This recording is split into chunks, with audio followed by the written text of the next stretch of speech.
왜 그렇습니까? 내 기대에 어긋나면 부정하는 거야. 내 기대에 어긋나면. 저도요 그런 상황 많이 당했어요. 저를 막 생명의 은인이야 목사님 했던 사람들이요, 자기 기대에 어긋나니까 이용의 목사로 막 바로 바뀌었어요. 저는 그대로인데 어떤 때는 생명의 은인이었다가 어떤 때는 막 파렴치한 이용에 먹는 나쁜 목사가 돼 있더라고요. 그러니까 어쨌든 자신이 옳다고 하는 걸 유지하려면 남을 무조건 나쁜 놈으로 만들어야 돼요. 그게 세상이에요.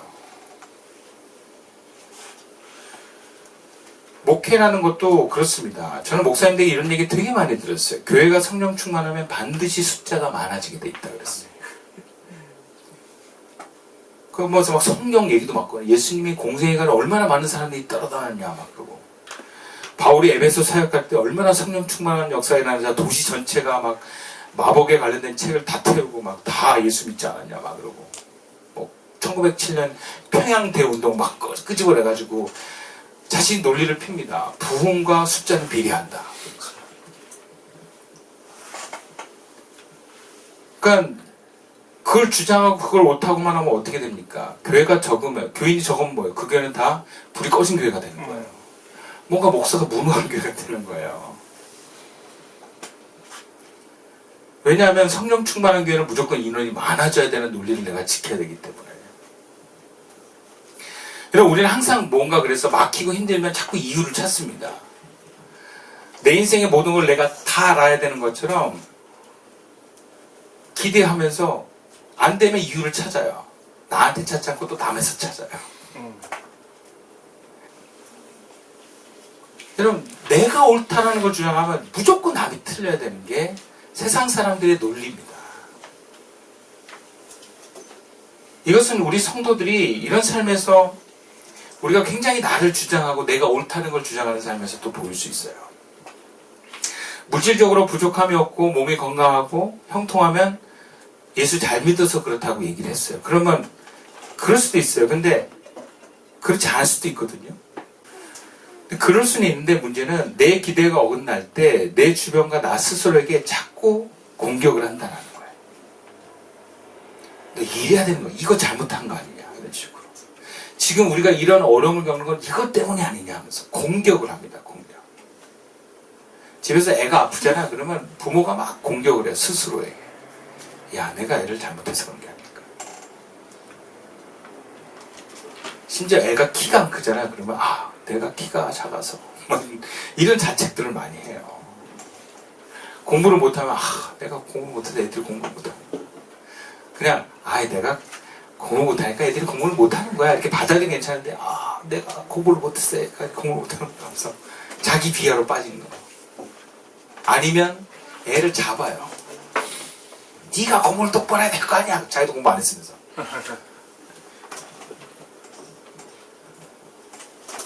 우리는 어떤 모욕이든 어떤 비난이든 여러분 우리 자신을 지키는 게 중요합니다. 주눅 들어도 안 되고요. 화내서도 안 돼요.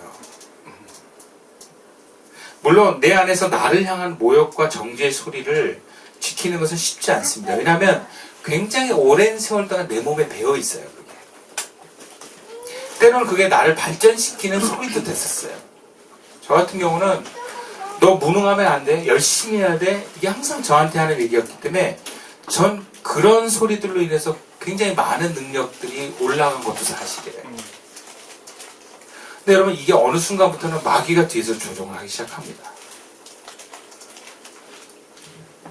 이성과 합리로 무장해서 나를 공격할 수 있어요. 그리고 그러한 못마땅함을 다른 사람한테 공격하는 도구로도 씁니다. 저는 굉장히 무능한 사람들을 못마땅히 했었어요. 그러니까 어떤 사람은 못생긴 걸 그렇게 못마땅히 하는 사람이었어요.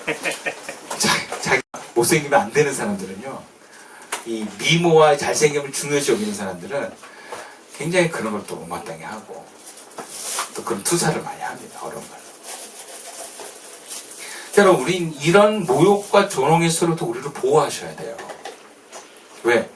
모욕과 조롱이 우리에게 기회가 될 수도 있지만 위기가 될 수도 있기 때문에 그래요. 그럼 방어하셔야 됩니다. 누가 여러분에게 뭐라 그러든. 그리고 여러분 스스로가 여러분 스스로에게 뭔가 비난을 화살을 내릴 때 여러분 그것에 너무 휘둘리지 마셔야 돼요. 왜? 예수님이 안 그러셨습니까? 아멘.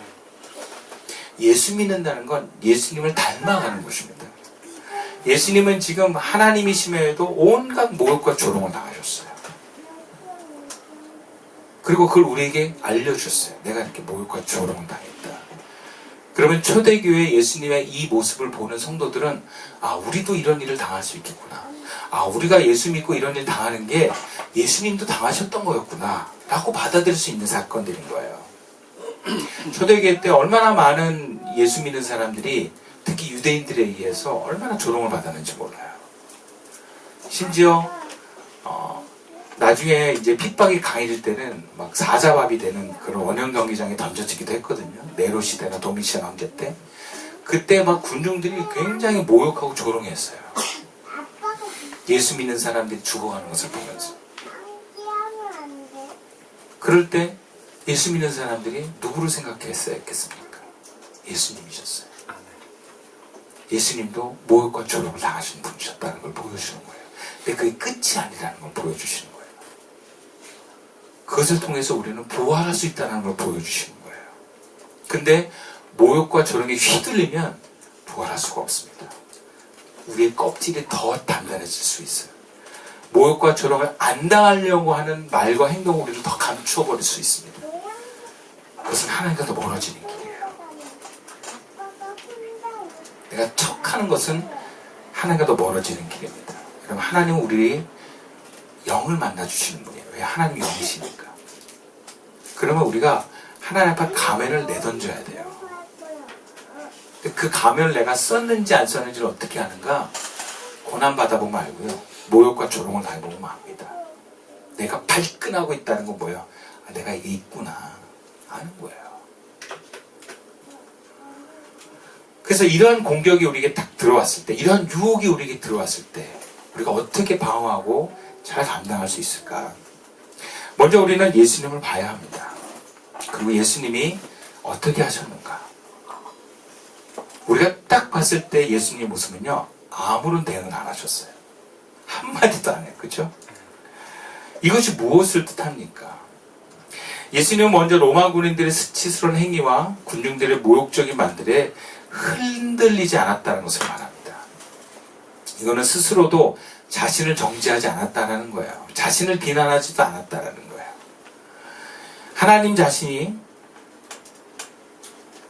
하나님신 그 예수님께서 그 모욕과 고난을 받는 그 순간에도 예수님은 하나님을 계속 보고 계셨다는 것을 말합니다. 우리가 다른 사람의 모욕에 흔들리는 이유는요, 알게 모르게 자신도 그 말에 동의하기 때문에 그렇습니다. 전혀 동의하지 않는 사람들은요, 그냥 개소리라고 여겨요.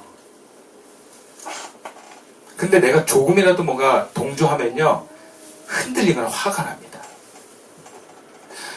정말 잘생긴 배우한테, 예를 들어서 장동건한테, 야, 너 못생겼다. 그럼 뭐라 그랬어, 장동건이? 나 못생겼어요? 막 이러겠어요? 제가 이번 주에 그 승부라는 영화를 봤거든요. 너무 보고 싶더라고요. 바둑은 잘 모르지만. 그 이병헌하고 유아인 나오는 건데, 하도 그 떴어요. 연기의 신들, 뭐 하면서. 유아인이 정말 잘못했지만, 연기는 진짜 잘한다. 그래가지고. 제가 그래서 너무 궁금하기도 하고 그래서 봤어요. 근데 정말 그렇게 지루한 바둑 영화 2시간이 금방 지나가요. 와, 정말 연기 잘하더라고요. 근데 여러분, 이병헌한테 당신 연기 못해. 그럼 이병헌이 그 기분 나쁘겠어요? 진짜 연기 잘하는 사람은 연기 못한다 그러는 거 흔들리지 않아요. 잘생긴 사람한테 못생겼다 그러면 흔들리지 않아요. 근데 못생긴 사람한테 못생겼다 그러면 난리 나거나 아니면 그래 나 못생겼어 이렇게 되는 거예요.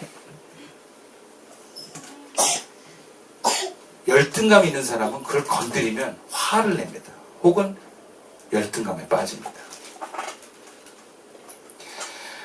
근데 그건 미리 알 수가 없어요. 내가 어떻게 느끼는지, 스스로에 대해서 그 비난과 율법을 어떻게 요구하고 있는지 평소엔 잘 알 수 없습니다. 근데 그 자극을 받아보면 알아요. 네. 저희 아들이 가끔 저 이렇게 놀리거든요. 아빠 머리 커 이런 식으로. 근데 저 머리 크다고 하나도 기분 나쁘지 않아요. 예, 저보다 더 큰 사람도 많이 봤고 저 그래도 머리 이 정도 갖고 뭐 결혼하고 할 거 다 했잖아요. 뭐 아쉬울 게 뭐가 있겠어요. 제가 이럴 수 있어요. 막 너 야 나만한 머리 크기에 네 엄마 만날 수 있나 봐라 하면서 내가. 그러니까 어떻게 보면 그게 저한테 큰 아킬레스가 아니에요. 머리 큰 게. 또 어떤 사람은 너 머리 크다 그러면 이 하면서 하는 분들이 있어요. 예. 그러니까 상대방이 뭔가 약점이 있고 약간 열등감이 있을 때 여러분 그거 말하지 마세요. 예. 말하면 죄 짓는 거예요. 예. 사실이라도 말하시면 안 돼요. 그 사실인지 아닌지 딱 잴 수도 없는 거지만 함부로 말하면 안 돼요, 사실은. 근데 우리는 옳다고 얘기를 해요. 아빠 평균적으로 아빠 머리 크잖아. 머리 큰 거야. 뭐 이렇게 얘기를 해도 옳은 거지만 그게 평균적으로 옳은 거지 그게 정말 옳고 그런지는 몰라요. 왜냐하면 우리가 생각하는 옳다 옳지 않다는 기준은 대개 내 경험과 평균치에서 그걸 찾아요. 그러니까 머리 큰 세상에서는 머리 작은 사람이 기형하거든요. 머리가 작은 게 인정받는 세상에 머리가 조그만 커도 사람들이 비난하는 대상이 되는 거예요. 그거는 왔다 갔다 하는 건 진리가 아니에요. 그러니까 내가 지금 주장하는 진리, 내가 주장하는 이래야 된다는 건 전부 다 율법이에요. 내가 만든 거예요. 내 경험에서 이래야 된다고 얘기하는 거지만 실제 그렇지 않습니다. 진리는 하나님부터 오는 것만 진리예요. 근데 우리는 나름대로 세상에서 인정받고 사랑받기 위한 내 옳은 가치를 만들어 놓습니다. 그리고 그걸 나한테 비교해요. 한국 사회 특히 청소년들에게 그런 부분들이 많이 강조됩니다. 여러분 공부 못할 수도 있어요. 그죠? 근데 공부 못하면 죄인 취급 받았어요. 저희는 어렸을 때. 근데 요즘에는 잘생기면 인정받잖아요. 못생기면 죄인 취급 받는다고 하더라고요. 그러니까 뭔가 세상이 사람들의 어떤 원하는 요구에 있어서 옳고 그름의 가치가 만들어져 가고 있어요. 그래서 우리 에고는 자꾸 그런 세상에서 내가 살아남고 인정받기 위해서 자꾸 변하고 나에게 강요하는 것들이 있습니다. 너 이래야 돼, 이래야 돼 라고. 근데 우리가 그게 나한테 모욕적으로 들릴 때, 내 에고가 건드려질 때, 그럼 우리가 그것에 흔들리면 안 됩니다. 그럴 때는 이거는 하는 소리가 아니구나 라고 알아차리셔야 돼요. 여러분 그거에 발끈하고 흔들린다면 여러분들이 그 약점에 있는 거예요. 본문에서도 보면 군중들과 대제사장 율법학자들은 마귀에 사로잡혀 말을 합니다. 상식적으로 예수가 했던 그 시험 그대로를 표현한 데는 마귀가 그들을 통해서 얘기하고 있다는 걸 보여주는 거예요. 그래서 그걸 분리해서 알아차리면 이건 마귀가 하는 얘기구나. 마귀가 날 시험 들게 하는 얘기구나. 알아차리면 흔들리지 않습니다. 저는 그 신학교 대학원 들어갈 때 면접을 보는데 처음에 면접 점수를 되게 잘못 봤어요. 떨어졌는데 그때 저를 발끈하게 했던 교수님의 질문이 있었어요. 딱 보더니 연대 성악가? 너 노래 못해서 여기 왔구나. 벌끄러가지고 그거 아니거든요. 잘했거든요. 그래서 점수 확 깎였어요. 나중에 알고 보니까 도발 질문이었다 그러더라고요. 그렇게 도발시킨대요. 신학생들을. 얘가 뭘 열받을까 이걸 연구한대요. 제가 그냥 확 걸려드는 거죠. 내가 노래 못해서 신학교 왔다 간 소리를 진짜 듣기 싫어했던 거예요. 제가. 그러니까 우리가 그 약점들이 다 있어요. 약점들. 왜? 그 에고가 붙들고 있는 거거든요. 나 노래 잘해. 그게 나였거든요. 나. 그걸로 사람들한테 인정과 박수를 받았으니까. 공부 잘하는 애들한테 공부가 막 목숨처럼 여기는 사람한테 너 돌몰이냐? 막 이러보세요. 진짜 거기에 열등함의 사람은요 굉장히 상처받습니다. 그 진짜 똑똑한 애들은 그런 걸 관여하지 않아요. 자기가 똑똑하다 생각 안 해요. 그냥 다 그런 줄 알아요. 근데 애써서 똑똑한 사람들은 똑똑해야 돼 이걸로 큰 거거든요. 그러니까 우리가 그런 도발이 될 때 이건 도발이다 아셔야 돼요. 휙 돌아가시면 안 돼요. 저처럼 떨어져요 그러면. 제가 한참 묵상하고 알았어요. 내가 이랬구나. 나중에 제가 어떤 마음까지 들었냐면 교수님이 당신 노래 못해서 여기 왔죠? 하면 예 맞습니다. 그래야 되겠다. 여기까지 왔었어요. 그러니까 해결되더라고요. 근데 나 노래 못하지 뭐.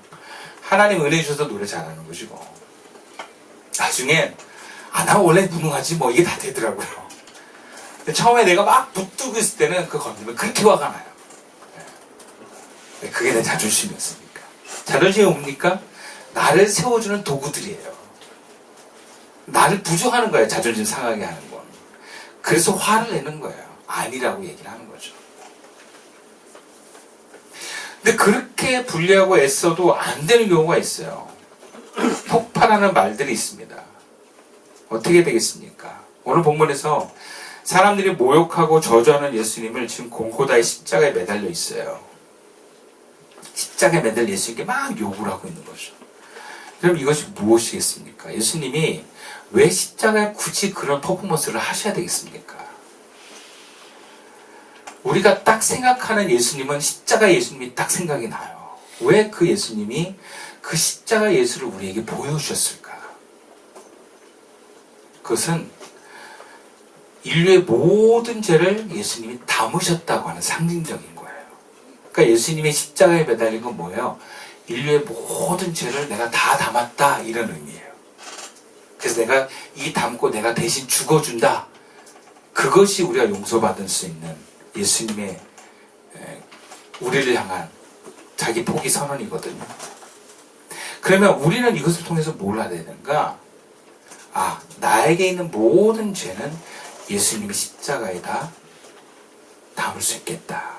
이런 믿음을 가지십시오. 그러니까 나를 향한 모욕도 내가 받지 말고 예수님께 다 돌리시라는 거예요. 나를 향한 비난도 예수님 십자가로 다 돌리시라는 거예요. 죄책감과 분노도 예수님의 십자가에 맡기면 우리는 평안할 수 있습니다. 그럼 우리가 예수를 믿는다는 건 그 십자가 예수님이 우리 안에 계신다는 것을 말해요. 내가 모욕과 비난을 에고인 내가 받으면 화가 나고 상처가 돼요. 근데 예수님이 받으신다고 믿고 예수님께를 흘려보내면 우리 괜찮습니다, 여러분. 여러분, 예수를 믿는다는 건 바로 그 십자가 예수님이 내 안에서 내 죄를 다 담당해 주신다는 걸 말해요. 예수님께 맡기십시오. 누가 날 비난하면 예수님 받으세요. 이렇게 흘려보내시라는 거예요. 나를 모욕하고 조롱해도 그래 예수님이 다 받으시고 예수님 날 사랑하신다. 그러면서 우리는 일어날 수 있는 것입니다. 물론 이런 상태는 의식만 갖고는 안 돼요. 실제로 내 마음에 예수님의 비중이 커져야만 합니다. 그래서 우리가 늘 기도하는 상태를 유지하는 거예요. 늘 예수님을 의식하면서 하는 것입니다. 예수님을 존중하고 모시고 그분의 말씀에 언제든지 순종할 각오를 하는 거예요. 그럴 때 예수님이 내 안에 비중이 커집니다. 그러면 누가 이런 얘기를 하면 예수님께 다 이렇게 흘릴 수 있는 거예요. 마치 우리 딸이 옛날에는 많이 그랬어요. 오빠가 날 때려 막 이런 식으로 막 일르잖아요. 엄마 아빠한테. 서아가 쪼로로 달려가지고 막 울잖아요. 그런 것처럼 우리가 예수님이라는 분을 내 삶의 어떤 영적인 마음 안에서 내가 이렇게 잘 모시고 계시면 여러분 삶에 경험되는 모욕과 조롱과 불의함에 대해서 여러분 능히 감당할 줄로 믿습니다. 예수 믿는 건 참 좋은 거예요. 그분을 모시고 산다는 것은 정말 큰 기쁨입니다. 예수님 오죽하면 우리에게 수고하고 무거운 짐진 자들아 다 내게로 오라고 하셨어요.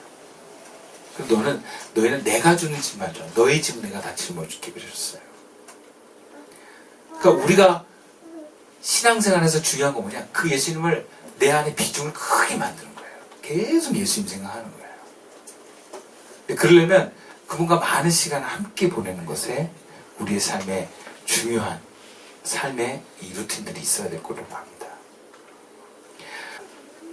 그러니까 우리가 예수님을 모시고 예수님 믿는다고 하지만 우리는 주일 외에 예수님을 자꾸 밀어넣고 내 생각으로 가득 차면 살 때가 많아요. 하루하루를 사더라도 여러분 예수님을 자꾸 의식하세요. 내가 뭔가 말을 하려고 할 때 주님 뭐라고 말할까요? 또 주님 어떻게 하면 주님이 기뻐하시는 걸까요? 그런 생각을 자꾸 하는 거예요. 우리가 누군가 사랑에 빠지면 그 사랑하는 사람을 자꾸 생각하면서 행동하지 않나요? 작은 거 하나라도. 그런 것처럼 우리가 예수님을 사랑하는 마음으로 주님을 마음에 자주 깊이 모시십시오. 그럴 때 우리의 영이 주님과 가까워집니다. 그럼 예수를 믿는 건 기적으로 믿는 것도 아니고, 예수를 믿는 건 감정이 충족돼서 믿는 것도 아니에요. 뭔가 내가 바라는 일들이 이루어짐으로 인해서 믿는 게 믿음이 아니에요. 예수를 믿는 건 내 영이 하나님을 경험하는 것입니다. 그래서 그 하나님을 경험한 내 영이 점점 더 주님과 충만해지는 상태가 되는 것이 우리가 하나님께 더 가까이 나아가는 것입니다. 그 영을 느끼는 것이 우리 삶의 목적이지, 오감을 만족시키고 두려움 없는 삶이 우리의 목적이 아닌 거예요. 예수님을 모시면 우리를 향한 모욕과 비난이 가벼워집니다. 말씀 마칠게요. 우리는 예수님을 믿고 영생에 이르는 삶을 살기 원합니다. 근데 영생에 이르는 길에는 십자가와 부활이 있습니다. 내 십자가는요, 죽음이에요. 내 죽음이 바로 십자가입니다. 근데 그 죽음은 남들이 조롱하는 형태로도 오고요, 비난하는 형태로도 옵니다. 근데 그게 사실은 내가 나에게 하는 소리예요. 여러분, 여기서 주님을 바라보십시오. 내가 나에게 하는 소리를 남에게 향하지 마시고요, 오직 우리는 주님의 소리를 듣고 순종하게 열망합시다. 그래서 이런 내 어떤 껍데기들이 벗겨지는 것들이, 이런 자극들이 사실은 우리 영이 하나님을 더 직면하고 만나는 길이 되는 줄 믿습니다. 이 진리의 길을 저와 여러분 모두가 함께 갈 수 있기를 주님의 이름으로 축원드리겠습니다. 기도드리겠습니다.